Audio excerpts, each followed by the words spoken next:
Ano ang pagkakaiba ng comets, asteroid at meteoroids? Tara pag-usapan natin. Ang comets, asteroids at meteoroids ay mga celestial objects na nagmumula sa ating solar system.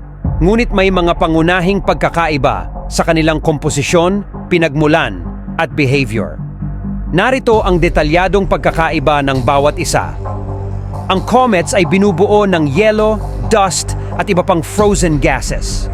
Tinatawag din silang dirty snowballs dahil sa kanilang icy core na napapalibutan ng gas at dust. Karaniwang nagmumula ang comets sa outer regions ng solar system, tulad ng Kuiper Belt at Oort cloud.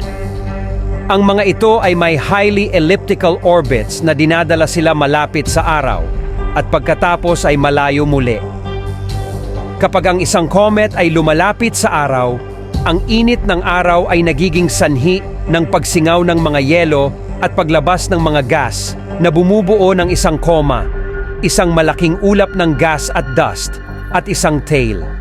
Ang tail ng comet ay laging nakaturo palayo sa araw dahil sa solar wind at radiation pressure. Ang asteroids ay binubuo ng bato, metal at iba pang mineral. Wala silang significant na yelo o gas tulad ng mga comets. Sila ay mas solid at dense kumpara sa comets. Karaniwang nagmumula ang asteroids sa asteroid belt sa pagitan ng Mars at Jupiter.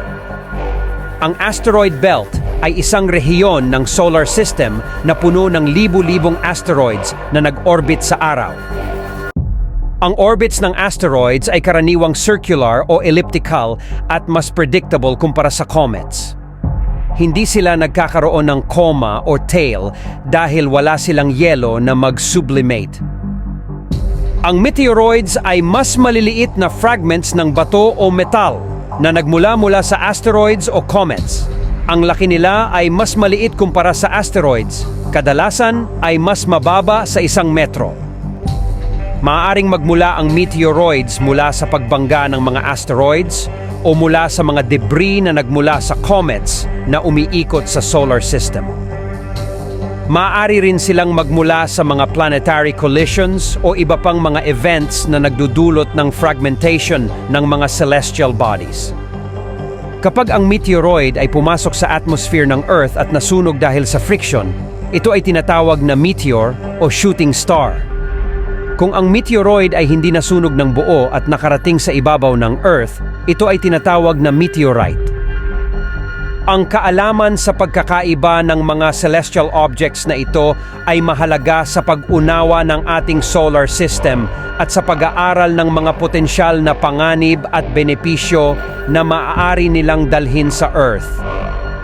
Maraming salamat sa panonood. Kung may natutunan ka sa topic na ito, huwag kalimutang mag-share, like at mag-follow